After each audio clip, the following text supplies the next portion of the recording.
isso já é motivo de grande alegria, amém? Então olha para a pessoa que está ao seu lado, diz a ela o quanto ela é preciosa.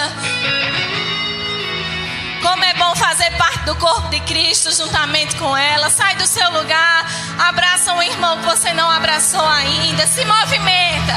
Existe unção no se movimentar, amém? Amém. Aleluia. Diz como é bom fazer parte do corpo de Cristo. Você é precioso para nós.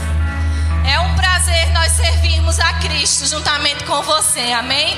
Somos parte da mesma família, somos parte do mesmo corpo e servimos ao mesmo Deus. Um Deus que é poderoso para fazer infinitamente mais, além daquilo que nós pedimos, pensamos ou até imaginamos, segundo um poder que opera em nós mesmos, amém? Então senta agora, nós vamos receber a palavra e eu sugiro que você acolha com mansidão a palavra que vai ser em nós enxertadas. Então abre agora o seu ouvido espiritual, abre agora o seu coração para receber cada uma das sementes que vão ser lançadas hoje à noite, amém? E eu tenho certeza que o seu coração é um solo fértil, é um solo que faz florescer e que faz dar frutos que permaneçam, amém? Então acolhe com mansidão a palavra que vai ser em nós enxertada. Aleluia. Graça e paz serão multiplicadas em nossa vida hoje. E isso vem pelo conhecimento de Deus. E quando conhecemos a sua palavra, estamos conhecendo a sua expressão vocal, o desejo do seu coração. E os nossos desejos, a nossa vontade, dizem muito respeito a quem somos. Então quando paramos para olhar a palavra de Deus, nós estamos olhando para a expressão daquilo que Deus decidiu se tornar para mim e para você. Porque você precisa entender, e Ele é a origem primeira de todas as coisas. Então não existe ninguém decidindo para Deus o que Ele vai ser para mim e para você. Tudo que Deus decidiu ser para mim e para você, Ele decidiu voluntariamente. Ele decidiu por expressão de amor, de graça, por expressão de doação para mim e para você. Por isso que a Bíblia diz: quem vai dizer que amou a Deus primeiro? Quem vai dizer que deu para Ele alguma coisa primeiro antes dele? Se tudo vem dele, se tudo para Ele. A Bíblia diz que porque dele e por Ele, e também para Ele são todas as coisas, amém? Eu vou agradecer a todo mundo, vocês podem sentar. Como o João já está sentado, ele pode ficar comigo, né? Graças a Deus por isso. Primeiro eu quero agradecer por você por estar aqui conosco. Como é muito bom poder olhar o rosto de cada um de vocês. E você não sabe o quanto faz sentido para nós olhar para você e estar aqui. Olhar para você e poder cultuar e adorar a Deus juntos. Porque o seu nome é maravilhoso. Ele é o nosso conselheiro. Ele é o Pai da eternidade. Sabe a eternidade que foi plantada no meio do seu coração? Que faz com que nós não tenhamos mais medo da morte. Que não tenhamos mais dúvida do nosso futuro, que não tenhamos mais desespero por causa de uma circunstância que está passando, porque é tão pouco esse tempo aqui e tão prazeroso será o tempo com Ele. Graças a Deus que nos dá vitória em Jesus Cristo, e porque através de Jesus Ele restaurou a nossa comunhão com Deus. E é maravilhoso ver aquilo que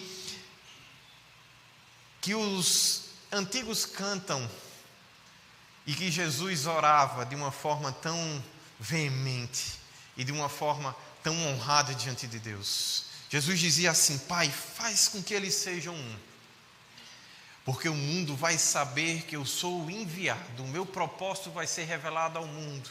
Elas vão saber porque verdadeiramente eu vim para o mundo, quando eles forem um. E os antigos cantavam assim: Pai, faz-nos um, Pai, faz-nos um, para que o mundo saiba que enviaste Jesus. Pai, faz-nos um. Sabe, Jesus em algum momento ele fala sobre o fermento dos fariseus. E ele, em um texto, ele é explícito e ele diz: o fermento dos fariseus é a hipocrisia. Por quê?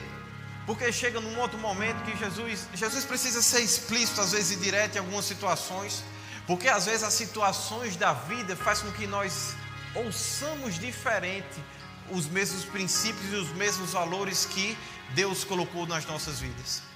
Então, para mim e para você, não é novidade que somos um, que somos o corpo de Cristo, que estamos trabalhando em unidade.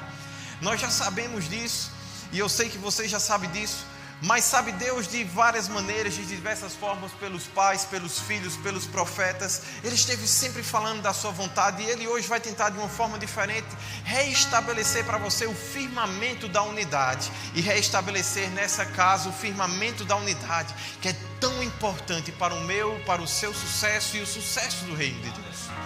E aí nós precisamos entender, nós vemos, por exemplo, Jesus com os discípulos, e ele entra no barco, e quando ele olha para dentro daquela situação, começa uma conjecturação. Ninguém trouxe pão. E sabe, quando a falta está diante de nós já começamos a nos conjecturar. Mas foi culpa de quem? Quem errou? Quem era para trazer? E quando estamos diante de pessoas importantes, de autoridade, de pessoas que nós devemos servi-las e temos comprometimento com ela para que nada falte, era esse o comprometimento dos discípulos para com Cristo. Porque Jesus não era ele que cuidava de si mesmo. Por exemplo, o dinheiro não ficava com ele, o dinheiro ficava com Judas. Então ficava lá, ele era encarregado da oração, da palavra, ele cuidava das pessoas, mas de si mesmo havia uma estrutura por trás dele. E aí naquele momento ele está no barco, não tem alimento, e aí começam as conjecturações, e Jesus começa a fazer aquilo que ele sempre fez, começa a chamar os discípulos para perto, e começa a trazer admoestações de como eles deveriam andar, e ele diz: cuidado com o fermento dos fariseus. E aí a Bíblia ensina que os discípulos começam a olhar um para o outro e fazem: mas espera aí, ele está falando do pão? Porque a gente esqueceu? Aí Jesus faz: sabe de nada, inocente. Eu e Arthur está começando a dizer muito essas coisas em casa. A gente fica brincando com o outro. E quando um se pega numa situação que não sabe o que está acontecendo, a gente olha para o outro e faz: sabe de nada, inocente. E eu fico imaginando Jesus naquela situação. E aí Jesus pega e faz: ei, calma. Quando só tinha 5 pães, quantas pessoas eu alimentei? 5.000 homens, mais mulheres e crianças. E aí ele ainda pergunta assim: quantos cestos sobraram? Aí eles: 12. Aí já começa a passar vergonha, né? Porque as pessoas estão acostumadas no ambiente da falta, no ambiente da escassez, a autoridade vir e usar da sua autoridade para repreender, para humilhar, para tirar o brilho, para tirar o valor das pessoas. E naquele momento de falta e de escassez, Jesus estava querendo exatamente o contrário. Jesus estava dizendo: cuidado com o fermento dos fariseus, que ele depois diz claramente: a hipocrisia. Jesus estava dizendo: ei, vamos viver isso de verdade. Jesus estava olhando, dizendo: vocês estão aí procurando por aquilo que o homem precisa, comer e beber. Eu não já lhe disse: buscar em primeiro lugar o reino de Deus e a sua justiça, e as demais coisas vão ser acrescentadas? Esse mesmo Deus e esse mesmo texto está lá falando: nós buscamos o reino de Deus e a sua justiça, e sabemos que as demais coisas são acrescentadas. O que são essas demais coisas que esse texto fala? Ele está falando do nosso vestir, ele está falando do nosso comer, ele está dizendo que os pássaros não têm preocupações em sua mente, eles não têm preocupações em sua caminhada, em seu viver, porque eles sabem que eles foram criados por Deus, e no ambiente que Deus os colocou existe estrutura para sustentá-los. Esse texto diz: ei, olha para os lírios do campo. Salomão com toda a sua plenitude, não a plenitude de pastor Jandir, mas com toda a plenitude dele, né? Porque o pastor olhar para a gente e faz: em Salomão com toda a sua plenitude se vestiu desse jeito. Não tinha blazer, não tinha sapatos do jeito que são, era outro jeito. Mas com certeza ele era uma referência de esplendor, de glória, de se apresentar de forma maravilhosa e formosa. Mas Jesus, quando olha, diz: ei, Salomão foi um homem pleno. Mas mesmo pleno, ele não se vestiu como o meu pai veste os lírios. E aí nesse texto ele diz: ei, vamos parar de ter preocupações com essas coisas, com as coisas do nosso contexto dia a dia. Vamos olhar para a verdade. Vamos deixar de lado o fermento dos fermentos dos fariseus. E aí ele depois olha e faz: e quando precisou fazer de novo, que só tinha 7? Quantos cestos sobraram? Eles 7. Jesus estava dizendo: vocês não percebem que no meu reino, quando todo mundo está vendo falta, quando todo mundo está vendo escassez, quando todo mundo está vendo motivos para se matar, se degladiar, para se machucar, para se ferir, para dizer que o outro falhou, que o outro não conseguiu, a culpa é sua, a culpa é nossa. Você sabe, nós que fazemos a parte do gabinete pastoral e trabalhamos o coração de pessoas, você não sabe quantos casamentos eles entram em crise por causa de pressão financeira. Porque o resultado nas finanças não está sendo bom naquele momento. Aquele problema se estende e começa a tocar o olhar, o beijo, o carinho, o suporte e o apoio que o casamento se propõe a ser. E aí começa no casamento a se gerar um clima e uma conversa em torno daquele problema. E o altar da adoração, da confiança, ele se esvai. E aí agora começam os conflitos entrando, porque a Bíblia diz que o diabo está ao derredor, procurando quase a ocasião oportuna para nos destruir.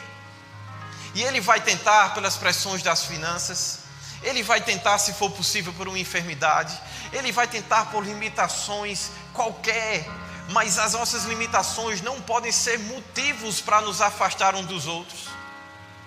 Mas isso está tão inculcado na cabeça do homem, que mesmo eles com Jesus, quando Jesus foi falar de fermento e tinha problema de pão, eles já começaram a misturar as conversas e disseram: ei, ele vai começar a cobrar a gente. Já vem a cobrança. Ei, quantas vezes nossas esposas, nossas mães, nossos pais, nossos filhos, nossos amigos, nosso colega de trabalho, ele vem falar e porque uma experiência anterior já não foi tão boa, e ele nem termina, você faz: ei, eu já conheço, não vem com essa não.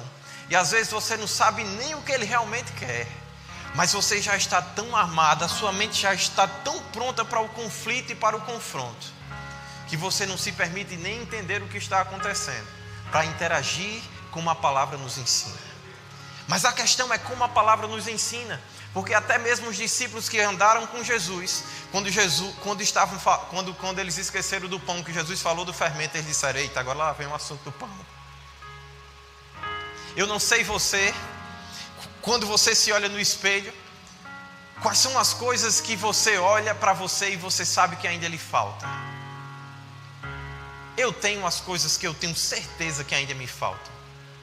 Como o pastor falou, a vida com Deus, ela não é uma coisa de um dia, não é construída em um mês. Paulo dizia: a cada dia eu morro, e eu faço isso a favor de vós. Então todos os dias nós decidimos sacrificar coisas em nossas vidas em favor das pessoas que nós amamos. Todos os dias nós decidimos nos transformar e nos renovar em Deus, só para poder estar disponível para Ele, para o seu poder e para o seu reino. Mas todos os dias, se nós formos verdadeiros e olharmos Deus de frente, como Deus está nos chamando hoje, quando nós olharmos nos espelhos, nós vamos saber o que nos falta. O X da questão é se quando o que nos falta for revelado, ou quando alguma coisa puder chegar perto daquilo, se você vai se proteger, ou se você vai se expor diante de Deus, e vai deixar que Ele trate o seu coração, sem se preocupar, sabendo que Ele lhe ama. Que não é aquilo que você apresenta para Ele que determina o ambiente que Ele vai lhe dar e as coisas que Ele vai lhe colocar. Deixa eu só lhe dizer uma coisa: você não tinha nem nascido, você ainda nem existia, Ele já tinha preparado um mundo extraordinário e maravilhoso e um ambiente favorável para mim e para você. A Bíblia diz que nós ainda éramos a substância informe, nós ainda estávamos ali no contexto da nossa mãe. Deus mesmo estava nos tecendo, nos formando de forma assombrosa, maravilhosa. E por que muitas vezes nós pegamos as mesmas razões que poderíamos estar usando para estar construindo a vida, nós estamos usando ela para estar dividindo e esfacelando ela em pequenos pedaços e esmiuçando a grande obra que Deus tem para nós. Quando nós vamos para as conferências de ministro, todos os anos nós ouvimos da parte de Deus. Em 1 Coríntios, capítulo 1, versículo 10, rogo-vos, irmãos, pelo nome do nosso Senhor Jesus Cristo, que todos faleis a mesma coisa e que não haja divisões, antes sejais inteiramente unidos, na mesma disposição mental e no mesmo parecer. E eu vi pastor Bundy dar boas risadas nesse texto, algumas vezes correndo e algumas vezes batendo bem pesado na gente e colocando as coisas no lugar, mas sempre falando acerca do amor de Deus para com o mundo, do propósito que o Evangelho tem no alcance de pessoas e de que o Evangelho, o reino de Deus, o amor de Deus está acima de denominação, está acima de ministério, está acima de qualquer unção que Deus dá a qualquer homem. Isso é algo de Deus para o mundo, para as pessoas, porque Deus amou o mundo de tal maneira que deu o seu Filho para que todo aquele que nele cresce não perecesse, mas tivesse a vida eterna. Numa outra conferência nossa, Tiago Garcia, meu cunhado, ele almoçou comigo hoje, eu me lembrei disso e decidi trazer, porque eu comprei isso para deixar na minha casa, para sempre me lembrar depois que ele ensinou essas coisas lá para a gente. Ele trouxe o cubo de milhar. E como Arthur diz, em inglês isso é chamado base of 10, base de 10. E eu vou falar com vocês sobre a razão de 10. O cubo de milhar, ele ensina para a gente que para que nós possamos chegar aos milhares, nós precisamos passar primeiro pelas centenas e pelas dezenas e precisamos trabalhar as unidades. Porque um milhar, ele vem da construção de dezenas, centenas e unidades. E aí, o cubo de milhar, ele vai nos ensinar que nós podemos pegar uma unidade. E se nós, pela razão de 10, trabalharmos essa unidade, nós teremos uma dezena. É como se você pegasse uma unidade e saísse construindo em cima dela uma dezena. E aí depois nós ensinamos aos nossos filhos e às professoras na escola que quando você trabalha a mesma razão de 10 na dezena, você vai construir agora a centena. E quando você faz da centena uma base, e você constrói pela mesma razão de 10 em cima dessa base, você terá consigo um milhar. Mas tudo começou pelo sacrifício de um homem. Por um homem que não usurpou ser igual a Deus, mas a Bíblia diz, ele se esvaziou de si mesmo e se fez semelhante ao homem. Ele não procurou motivos para ser diferentes das pessoas, mas ele se identificou inclusive com o seu pecado. Como igreja, nós não podemos cometer o erro de esquecer de onde nós viemos, daquele que nos gerou. De onde isso começou quando era apenas a glória do unigênito do Pai. Hoje ele carrega consigo a glória do primogênito, porque ele conseguiu gerar a muitos. Mas isso começou com a glória de um Deus único, de um único homem gerado genuinamente por Deus, cheio do seu Espírito sobre a terra. E esse homem decidiu se identificar com a dor, se identificar com as faltas, se identificar com as fraquezas. Esse homem decidiu se santificar na verdade. E ele dizia, Pai, santifica-os na verdade. A tua palavra é a verdade. Sabe o que ele estava dizendo? Vamos começar a nos separar, estabelecer propósitos para a nossa vida. E esse propósito de Deus para a nossa vida é para que as pessoas vivam a verdade. Aquilo que Jesus estava dizendo, vamos esquecer o fermento dos fariseus, as coisas que trazem contenda, divisões dentro da gente. Vamos esquecer a hipocrisia. Vamos olhar para os problemas de frente. Vamos olhar para as situações de frente e vamos confrontá-la pelo poder de Deus. Porque vocês estão preocupados em me falar que está faltando pão. Quando faltou pão, o que aconteceu depois? Sobrou. Quando faltou recurso, quando vocês trouxeram isso para o Filho de Deus, para um homem ungido de Deus, o que aconteceu? Quando você falou da sua falta para um homem ungido de Deus, para um homem cuja a glória de Deus ele carregava, sobrou. Mas enquanto você estiver envergonhado, guardando e escondendo as suas faltas, vivendo como se nada tivesse acontecendo, carregando consigo o fermento do fariseu, a hipocrisia, está tudo bem. Eu sei que existe aquela canção de Andrezinho dizer, vamos sair por aí dançando, vamos sair por aí sorrindo, vamos sair por aí dizendo, está tudo bem. E eu sei que existe um lugar para isso. Porque verdadeiramente pela fé, porque estamos nele, está tudo bem. Se Deus é com nós, quem será contra nós?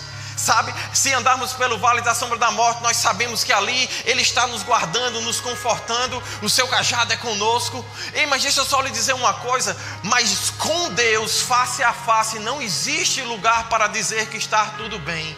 Com Deus existe lugar para transparência, para a verdade. A igreja é lugar de transparência, é lugar de verdade, é lugar de consciência.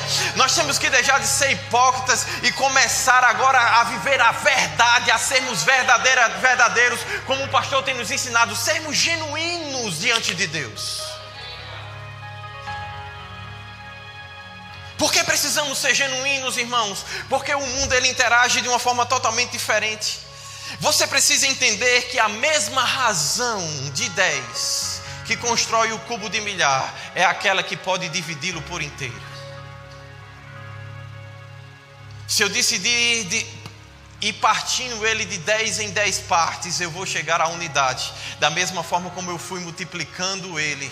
Então isso quer dizer, a mesma razão que faz 1 virar 10, faz 10 virar 1. A diferença não é a razão. Se você multiplicar 1 por a razão de 10, vai dar 10. Se multiplicar 10 pela razão de 10, vai dar 100. Se multiplicar 100 pela razão de 10, vai dar 1000. Mas se você pegar essa mesma razão e você fizer o caminho inverso, você vai pegar agora para dividir. E no reino de Deus nós devemos multiplicar, crescer.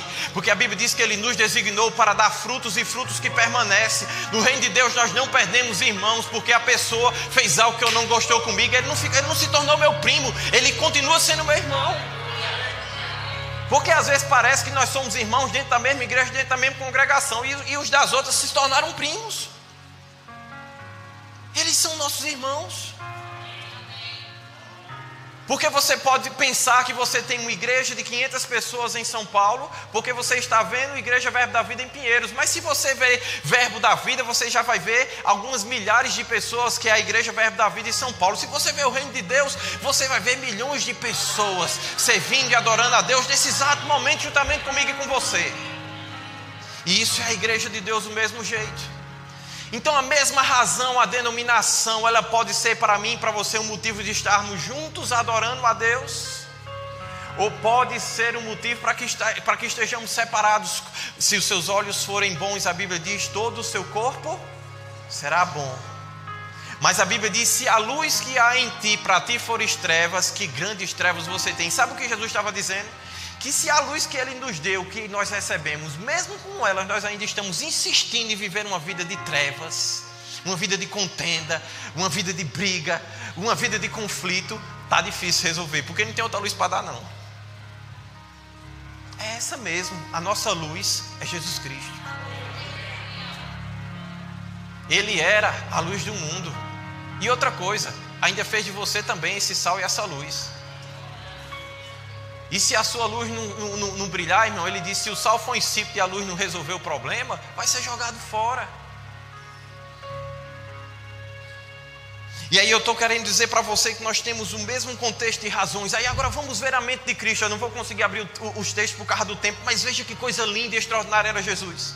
A multidão de pessoas, 5.000 pessoas estavam lá. E aí os discípulos vão, olha lá na bolsinha, faz aí, não dá para todo mundo não, não dá para todo mundo não. Cala a boca, não fala não, diz, vamos só dizer que acabou a reunião. Hipocrisia. Eles estavam olhando para a bolsa e para o dinheiro deles. Se você for ler em Filipenses capítulo 1 e capítulo 2, quando Paulo vai orar pela unidade da igreja, ele tem um momento que ele diz o seguinte, olha, você não pode buscar o seu próprio interesse, o interesse do outro tem que estar acima do seu, porque isso promove unidade. Quando o seu interesse está acima do outro, a unidade vai ser quebrada. E quando o seu interesse está acima do outro, a bolsinha do dinheiro é meu dinheirinho, a nossa reserva, Jesus. A gente gasta ela todinha e não resolve o problema, não dá para alimentar esse povo não. E aí a gente passa vergonha e ainda sai liso. Então, para não passar vergonha, está todo mundo encantado com o que você disse. Se você disser boa noite, tchau, a gente se vê outro dia, vai todo mundo satisfeito. Hipocrisia. hipocrisia.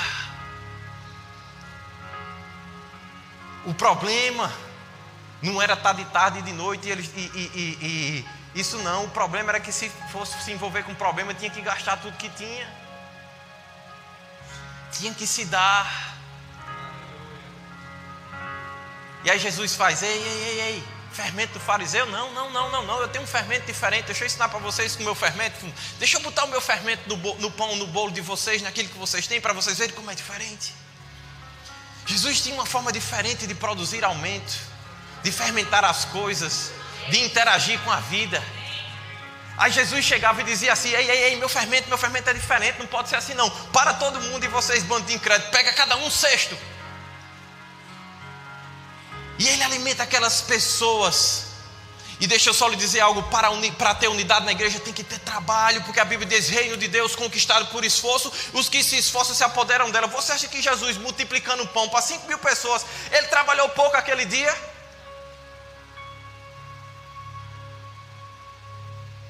Eu conheço uma pessoa aqui que está trabalhando com pães agora. Para atender 200 clientes por dia, acorda de 6 horas da manhã e vai até 6, 7 da noite todos os dias. Trabalho, meu irmão, para fazer pão para muita gente. Ele é padeiro. Mais ou menos 200 clientes por dia, de 6 da manhã a 7 da noite. Jesus tinha 5.000, imagina a trabalheira que isso deu. Ei, mas eu estava ouvindo esses dias, que o preguiçoso, o vagabundo, ele é aquele que fica olhando para os problemas da vida e dizendo assim, ó, espera aí para tu ver se não vai dar errado. É claro que vai dar errado, você está esperando para dar errado, vai dar errado. Você não está fazendo nada para dar certo. O reino de Deus é conquistado por esforço. Caiu a ficha ainda não? Não, eu estou esperando no Senhor. Ei, deixa eu só dizer uma coisa, a Bíblia diz, o que esperam no Senhor sobem, correm. Ei, a esperar no Senhor é um negócio trabalhoso. Esperar no Senhor não é um negócio de ficar na redinha, não é coisa de baiano preguiçoso não, porque lá tem um bocado de gente trabalhadora. Um dos meus melhores funcionários é baiano. Baiano é lugar de gente trabalhadora e de gente esforçada. Agora tem os preguiçosos lá que ganharam a fama da Bahia, que a gente diz, né? Lugar do baiano, preguiçoso, na redinha, e não é assim não. Deixa eu só lhe dizer uma coisa. É só botar o fermento certo na mesma situação. Os mesmos motivos que lhe fazem se afastar de alguém seriam os motivos dele ser o seu melhor amigo. Jesus diz o seguinte, se alguém pecar contra você, em algumas versões diz, se um irmão pecar contra você, mas eu não gosto dessa não, gosto da que diz assim, se alguém pecar contra você, você vai lá argumentar com ele, porque a Bíblia diz que o amor não se ressente do mal, isso quer dizer, ele não sente de dor, mas quando ele sente, ele fala, porque o amor, a Bíblia diz que ele não pode ser fingido. Esses dias eu estava conversando com um pastor e a gente falando de algumas dificuldades que nós temos e alguns ajustes que tem que ser feito na igreja. Eu dizendo para ele, pastor, por favor, no dia que o senhor precisar apertar meu parafuso, olhe no meu olho e me aperte. Não me deixe errar para com o povo. Porque as pessoas não podem sofrer por causa do amor que você tem para comigo e pelo respeito. Na hora do aperto, vamos se apertar, mas vamos fazer o que é preciso. Porque o amor não pode ser fingido.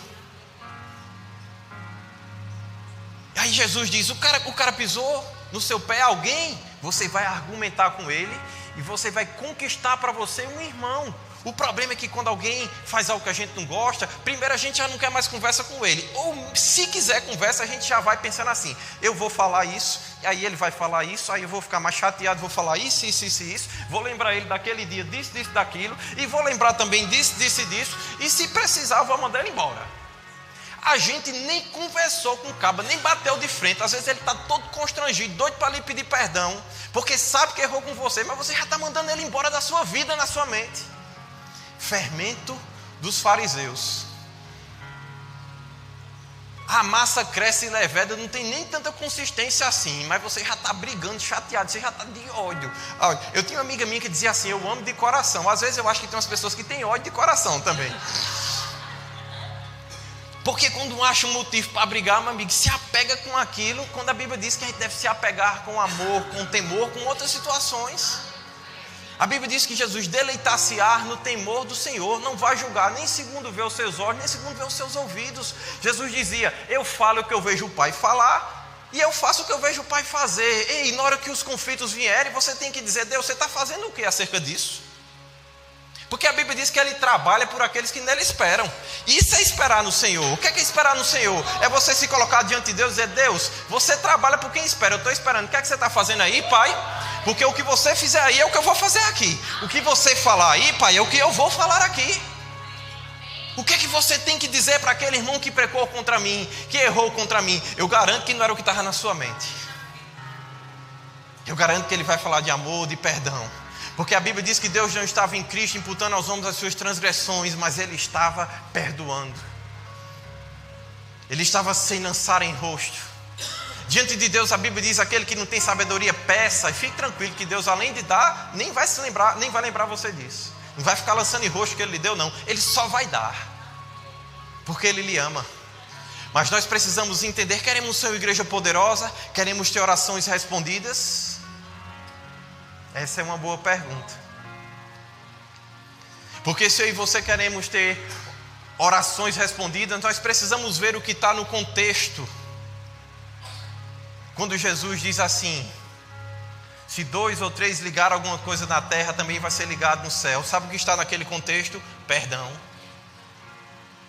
Pessoas que falham com você e você decide perdoar. Aí o perdão que você liga aqui é ligado lá no céu. Sabe um outro texto que nós gostamos muito nas nossas orações de falar? Muito pode a oração do justo em seus efeitos. Sabe o que está no contexto? Se há alguém enfermo é perto de você. Não, o lugar dos enfermos esconde lá no cantinho da igreja, para ninguém saber que na igreja tem ninguém doente, não. Ei, não. Se há alguém enfermo, traz aqui, traz para o altar. Vamos utilizar a nossa fé. Mas pastor, isso não acontecer hoje, vamos orar amanhã. E vamos orar amanhã, e vamos orar depois de amanhã. E a Bíblia diz que a nossa fé e a nossa oração, nós já aprendemos aqui com Marcelo Saraiva, é até que, enquanto não acontecer, essa é a nossa oração. Porque isso é ser igreja. Ser igreja não é olhar para os problemas e negligenciá-los ou escondê-los. Ser hipócrita, não. Ser igreja é santifica-os na verdade. A tua palavra é a verdade. É encarar os fatos de frente. Aí esse texto diz: tem alguém enfermo? Ora pelo doente. Esse texto diz assim: alguém pecou? Confessa o pecado. A gente erra e a gente quer esconder, porque se alguém souber do que eu fiz lá na igreja, acabou-se. Mas nunca eu faço nada, pelo amor de Deus. Não pode ser assim. Tem que ser assim: rapaz, eu errei. Ei, Betão, deixa eu só te dizer uma coisa, cara, eu estou chateado. Mas eu fiz isso, cara. Eu errei, eu falhei. Eu estou decepcionado comigo mesmo. E aí Betão disse: ei, rapaz, eu também já estive decepcionado comigo algumas vezes. Mas deixa eu só dizer uma coisa: quando estávamos todos errados, quando éramos inimigos de Deus, Ele quis a gente desse jeito. Imagine agora que a gente está errando uma vezinha ou outra. A Bíblia diz que temos um advogado junto a Deus. Contratar advogado dá trabalho. Precisa pagar. Tem um processo, tem um litígio para seguir? Claro que tem. Vai ter consequências? Claro que tem. Os nossos erros vão ter consequências? Claro que terão. Mas nós teremos um bom advogado ao nosso lado. Ele sabe o que o bom advogado faz? Quando o cara está lá e não tem o que fazer. Quando o advogado pega um criminoso que está lá todas as provas, tudo aquilo contra ele, a primeira coisa que ele diz: rapaz, confesse, que só em confessar a pena já é reduzida. Você sabia disso? Até na lei dos homens, só confessar já reduz a pena. E a gente como igreja está se escondendo. Parece que a gente quer esticar a corda do diabo nos segurando. Não, meu amado, se você deu para ele a corda, faça o possível para romper isso o mais rápido possível. Confesse logo esse negócio, chame logo alguém para lhe ajudar, para poder soltar a corda da mão dele e voltar para Deus. Deixe seu cabresto na mão de Deus. Deixe Deus botando o freio, soltando a corda para você. Não deixe o diabo não. E a Bíblia diz que nós confessamos para o nosso irmão. E aí esse irmão vai orar por nós. E a Bíblia diz que a oração do justo pode muito em seus efeitos. Pare de esconder a falta dos pães. Pare de esconder suas falhas. A gente está aqui para amadurecer mesmo. A Bíblia diz que estamos firmados no amor de Cristo. E esse amor vai nos tomar para a plenitude de Deus. Mas os versículos anteriores diz que não é sozinho que isso acontece. Diz que eu me firmo com todos os santos no amor de Deus para ser tomado para a plenitude. Nós não fomos chamados para viver só.